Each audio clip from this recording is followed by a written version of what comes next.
ताकि असी भी यकीन करिए भी तू वाकई ਉਹਦੇ ਵੱਲੋਂ ਘੱਲਿਆ ਹੋਇਆ ਹੈ। 99 नहीं थी बल्कि 100 ही कमियां उन्हें अपनी जाहिर कर दी। यसू मसीह ने कुछ नहीं बोलिया।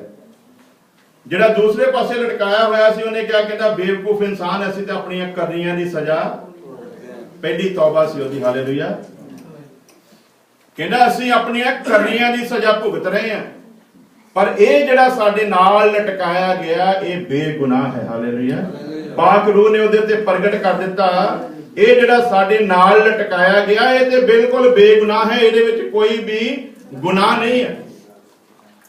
ते फिर अगला सवाल करदा कहंदा हे यसू महाराज जदों तेरा राज आवे ते इस गरीब नूं याद करी। हालेलुया। ते यसू मसीह ने कहा कोई गल नहीं, मैं जाके पिता नाल सलाह करांगा, तेरे गुनाहां दा लेखा करांगे, फिर देखांगे भी तू इस काबिल हैगा है कि नहीं। इदां नहीं कहा, लिखा खुदा दा इख्तियार लेके यसू आया सी जहान दे विच ते उन्हें कहा तू अज ही मेरे नाल फिरदौस दे विच होवेगा। हालेलुया। अज ही मेरे नाल फिरदौस दे विच। 99 ਉਹ ਕਮੀਆਂ ਜਿਹੜੀਆਂ ਖੁਦਾ ਨੂੰ ਪਸੰਦ ਨਾ ਹੋਣ, 99 ਉਹ ਕਮੀਆਂ ਜਿਹੜੀਆਂ ਤੁਹਾਡੇ ਵਿੱਚ ਹੋਣ ਪਰ ਇੱਕ ਖੂਬੀ ਜਿਹੜੀ ਖੁਦਾ ਨੂੰ ਪਸੰਦ ਹੋਵੇ ਤੁਸੀਂ ਬਚ ਸਕਦੇ ਹੋ। ਪਰ 99 ਖੂਬੀਆਂ ਪਰ ਇੱਕ ਉਹ ਕਮੀ ਜਿਹੜੀ ਖੁਦਾ ਨੂੰ ਪਸੰਦ ਨਾ ਹੋਵੇ ਤੇ ਕਦੇ ਵੀ ਸਵਰਗ ਦੀ ਬਾਦਸ਼ਾਹਤ ਵਿੱਚ ਦਾਖਲ ਨਹੀਂ ਹੋ ਸਕਦੇ। ਯਾਕੂਬ ਨੇ ਆਪਣੇ ਖਾਤੇ 'ਚ ਇਸ ਤਰ੍ਹਾਂ ਲਿਖਿਆ ਤੁਸੀਂ ਸ਼ਰਅ ਦੇ 10 ਹੁਕਮਾਂ ਦੇ ਵਿੱਚੋਂ ਅਗਰ 9 ਨੂੰ ਵੀ ਪੂਰਾ ਕਰਦੇ ਹੋ ਪਰ ਜੇ ਤੁਸੀਂ ਇੱਕ ਨੂੰ ਰੱਦ ਕਰਦੇ ਹੋ ਉਹ ਜਿਹੜਾ ਖੁਦਾ ਨੂੰ ਚੰਗਾ ਲੱਗਦਾ ਤੇ ਫਿਰ ਤੁਸੀਂ ਨਹੀਂ ਪਹੁੰਚ ਸਕਦੇ ਉੱਥੇ। खुदा दी मर्जी है। 99 खूबियां नहीं लवेगा, वो एक कमी नहीं लवेगा। लेकिन आज अपनी जिंदगी से विचार करिए भी साडे विच कितनियां कमियां हैं। हालेलुया। यहूदियां ने अज्ञानता दे विच ना जानते हुए यसू मसीह नूं सलीब दे उत्ते लटकाया सी। पता नहीं सी उन्हां नूं भी ये वाकई ओहो ही मसीह है। लेकिन असी जो तौबा कीती सी ते असी ये मन के भी ये ओहो ही यसू मसीहा है जिहड़ा दुनिया दी नजात दे वास्ते आया। असी ये कह के उन्हें कबूल कीता सी और अज अपनी अपनी जिंदगी उत्ते गौर करिए भी यहूदियां ने एक बारी लटकाया सी ते असी हर दिन उन्होंने कई बार सलीब दे उत्ते लटकाउंदे हैं। जदों साडी खुदी पैदा हुंदी है समझ लो असी उन्होंने सलीब दे उत्ते लटका रहे हैं। जो ईर्खा पैदा होती समझ लो सलीब दे उत्ते लटका रहे हैं।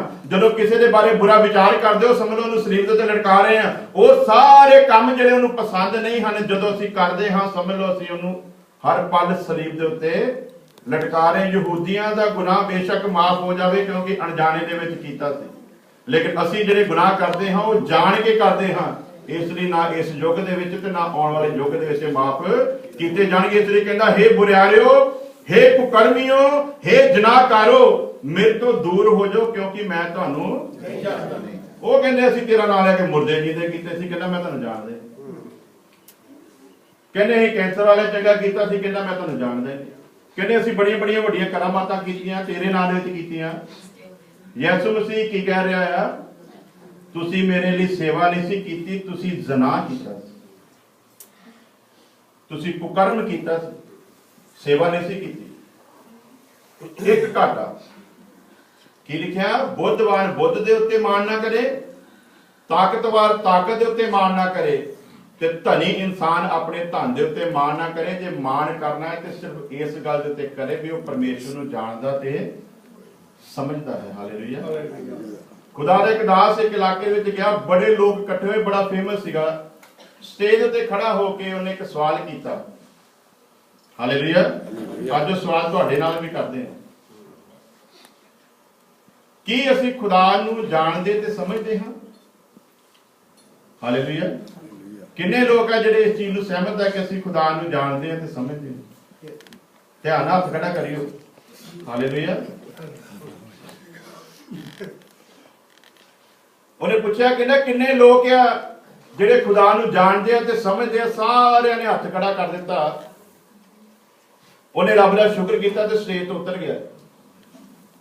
और के नाजर पूछते कहते की होया जी, कहता जी इत्थे इन्हां नूं कोई दस्सण की जरूरत नहीं क्योंकि जो मैं दसना सी वो ते सब कुछ जानते हैं ते समझते हैं। कहता अज का प्रोग्राम खत्म हो गया। वो बड़ा तरले करके कहना नहीं जी ये समझते भी है ते जानते भी, इस करके इन्हां नूं हुण दस्सण की जरूरत नहीं। हुण गांह कदी प्रोग्राम रखियो ते फिर आपां आवांगे। फिर दोबारा इंतजाम किया। कहता सवाल मेरा वही पिछला ही है ਤੁਸੀਂ ਪਰਮੇਸ਼ਰ ਨੂੰ ਸਮਝਦੇ ਹੋ ਤੇ ਜਾਣਦੇ ਹੋ। ਲੋਕੀ ਚਲਾਕ ਸੀ, ਬੁੱਧੀ ਦਾ ਇਸਤੇਮਾਲ ਕੀਤਾ। ਅੱਧਿਆਂ ਨੇ ਹੱਥ ਖੜੇ ਕਰਤੇ ਆ ਵੀ ਅਸੀਂ ਸਮਝਦੇ ਹਾਂ ਜੀ, ਅੱਧਿਆਂ ਨੇ ਹੱਥ ਕਰਤਾ ਅਸੀਂ ਜਾਣਦੇ ਹਾਂ। ਉਹ ਫਿਰ ਸਟੇਜ ਤੋਂ ਉਤਰ ਗਿਆ ਜੀ। ਕਹਿੰਦੇ ਹੁਣ ਕੀ ਹੋਇਆ? ਕਹਿੰਦਾ ਜੀ ਜਿਹੜੇ ਜਾਣਦੇ ਹੋ ਉਹਨਾਂ ਨੂੰ ਦੱਸ ਦਿਓ ਜਿਹੜੇ ਸਮਝਦੇ ਆ, ਤੇ ਜਿਹੜੇ ਸਮਝਦੇ ਉਹਨਾਂ ਨੂੰ ਦੱਸ ਦਿਓ ਜਿਹੜੇ ਜਾਣਦੇ ਆ, ਤੁਹਾਨੂੰ ਅਜੇ ਵੀ ਮੇਰੀ ਜ਼ਰੂਰਤ। ਕਹਿੰਦੇ ਚੰਗੀ ਮੁਸੀਬਤ 'ਚ ਪਏ ਆ ਜੀ, ਅਸੀਂ ਏਡਾ ਏਡਾ ਵੱਡਾ ਅਰੇਂਜ ਕਰਦੇ ਆ ਤੇ ਇਹ ਆਉਂਦਾ ਇੱਕ ਗੱਲ ਕਹਿ ਕੇ ਚਲੇ ਜਾਂਦਾ ਜੀ। ਕਹਿੰਦਾ ਤੁਹਾਨੂੰ ਅਜੇ ਵੀ ਮੇਰੀ ਜ਼ਰੂਰਤ ਨਹੀਂ ਹੈ, ਕਿਉਂਕਿ ਸਮਝਦੇ ਹੋ ਤੇ ਜਾਣਦਿਆਂ ਨੂੰ ਦੱਸ ਦਿਓ, ਜਾਣਦੇ ਹੋ ਤੇ ਸਮਝਦਿਆਂ ਨੂੰ ਦੱਸ ਦਿਓ। ਫਿਰ ਤੀਸਰੀ ਵਾਰੀ ਉਹਨੇ ਪ੍ਰੋਗਰਾਮ ਰਖਾਇਆ, ਫਿਰ ਉਹ ਆਇਆ ਸਟੇਜ ਦੇ ਉੱਤੇ, ਫਿਰ ਉਹਨੇ ਉਹੀ ਸਵਾਲ ਕੀਤਾ। ਕਹਿੰਦਾ ਕੀ ਤੁਸੀਂ ਪਰਮੇਸ਼ਰ ਨੂੰ ਸਮਝਦੇ ਹੋ ਤੇ ਜਾਣਦੇ ਹੋ? ਉਹ ਕਹਿੰਦੇ ਨਾ ਜੀ, ਅਸੀਂ ਨਾ ਪਰਮੇਸ਼ਰ ਨੂੰ ਸਮਝਦੇ ਹਾਂ ਤੇ ਨਾ ਅਸੀਂ ਜਾਣਦੇ ਹਾਂ। ਫਿਰ ਸਟੇਜ ਤੋਂ ਥੱਲੇ ਉਤਰ ਗਿਆ। ਕਹਿੰਦੇ ਹੁਣ ਕੀ ਹੋਇਆ? ਕਹਿੰਦਾ ਨਾ ਤੁਸੀਂ ਸਮਝਦੇ ਹੋ ਨਾ ਤੁਸੀਂ ਜਾਣਦੇ ਹੋ, ਤੇ ਮੈਨੂੰ ਕੱਲ ਹੀ ਬੁਲਾਇਆ ਫਿਰ ਤੁਸੀਂ?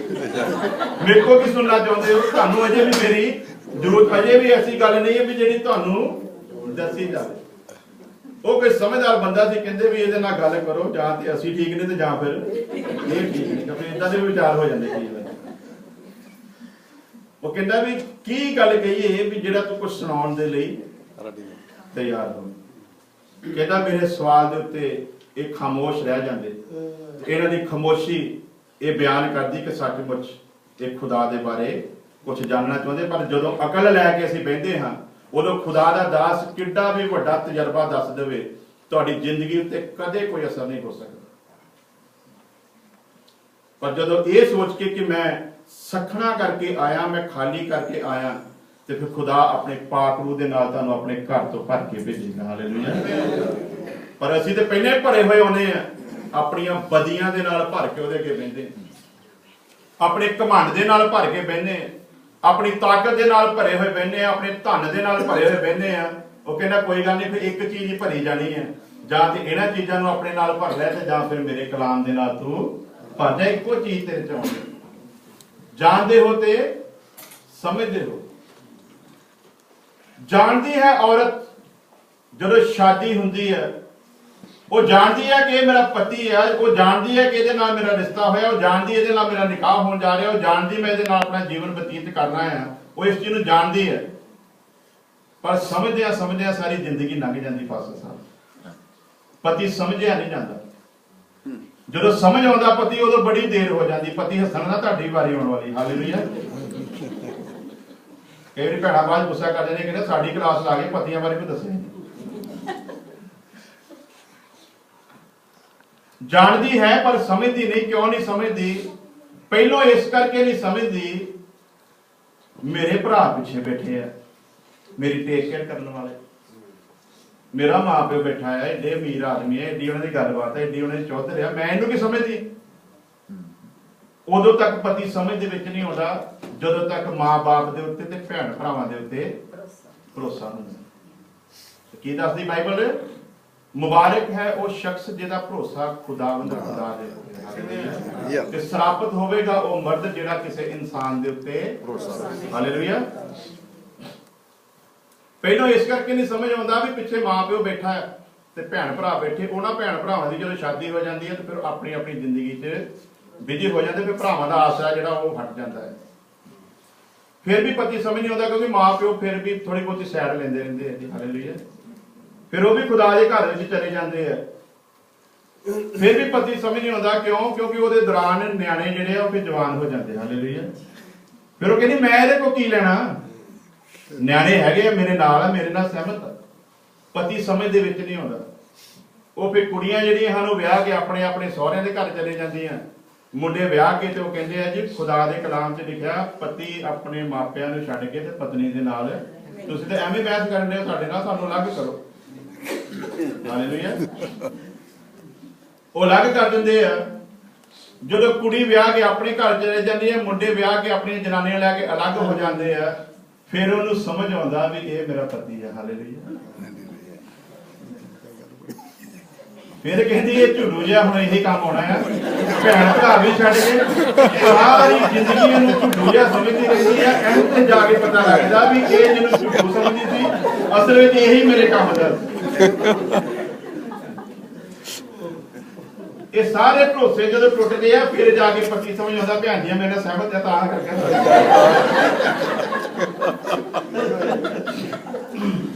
ਹਾਲੇਲੂਇਆ। ਇਹ ਐਂਡ ਤੇ ਸਮਝ ਆਉਂਦਾ। ਮੈਂ ਕਿਤੇ ਗੌਰ ਕਰਦਾ ਸੀ, ਚਾਚੇ ਤਾਏ ਵੀ ਬੜੀ ਦੇਰ ਬਾਅਦ ਸਮਝ ਆਉਂਦੇ ਆ, ਕਿਉਂਕਿ ਪਹਿਲਾਂ ਤੇ ਮਾਂ ਜਿਹੜੀ ਉਹ ਖਿਲਾਫ ਹੀ ਕਰਦੇ ਰਹਿੰਦੀ ਹੈ। ਇਹ ਸ਼ਰੀਕ ਹੁੰਦੇ ਆ ਨਾ, ਤਾਂ ਬਚ ਕੇ ਰਹੇ, ਸ਼ਰੀਕ ਬੜੇ ਭੈੜੇ ਹੁੰਦੇ ਆ। ਉਹ ਸਾਰੀ ਉਮਰ ਇਹ ਦਾਦੀ ਰਹਿੰਦੀ ਹੈ ਸ਼ਰੀਕ ਹੈ, ਇਹ ਬੜੇ ਭੈੜੇ ਹੁੰਦੇ ਆ। ਤੇ ਨਾਲ ਇੱਕ ਹੋਰ ਗੱਲ ਵੀ ਦਾਦੀ, ਤੇਰੇ ਮਾਮੇ ਬੜੇ ਚੰਗੇ। ਮੈਂ ਹਿੰਦੂਆਂ ਦਾ ਇਤਿਹਾਸ ਦੇਖਿਆ, ਮੈਂ ਬਾਈਬਲ ਦਾ ਇਤਿਹਾਸ ਦੇਖਿਆ, ਮੈਨੂੰ ਚਾਚਾ ਕਿਤੇ ਮਾੜਾ ਨਹੀਂ ਜੀ ਲੱਭਿਆ। ਜਿੱਥੇ ਲੱਭਿਆ ਮਾਮਾ ਹੀ ਲੱਭਿਆ। ਹਾਲੇਲੂਇਆ।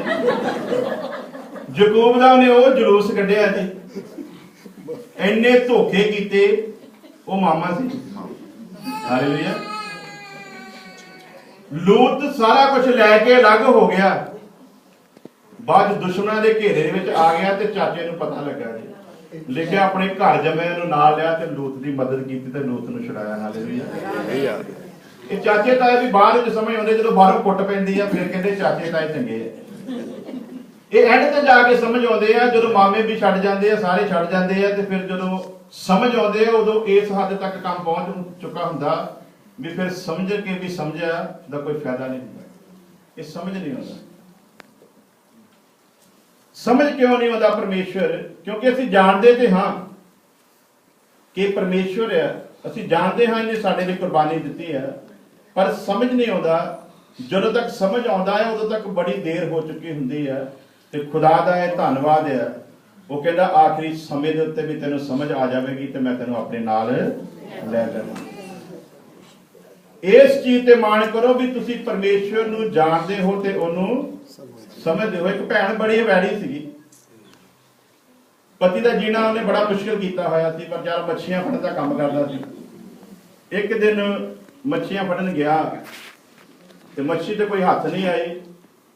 ਦਰਵਾਜ਼ੇ 'ਚ ਲੰਘਣ ਲੱਗਾ, ਪੁਰਾਣੇ ਜ਼ਮਾਨੇ ਹੁੰਦੇ ਸਨ, ਉੱਪਰ ਲਾਲਟੈਨ ਲੱਗੀ ਹੋਈ ਸੀ, ਉਹਨੂੰ ਲੱਗੀ ਉਹਦੀ ਸੋਟੀ ਤੇ ਲਾਲਟੈਨ ਗਈ ਟੁੱਟ ਤੇ ਵਿਚਾਰਾ ਉੱਥੇ ਹੀ ਬਸ ਪੱਥਰ ਬਣ ਕੇ ਖੜਾ ਹੋ ਗਿਆ ਜੀ।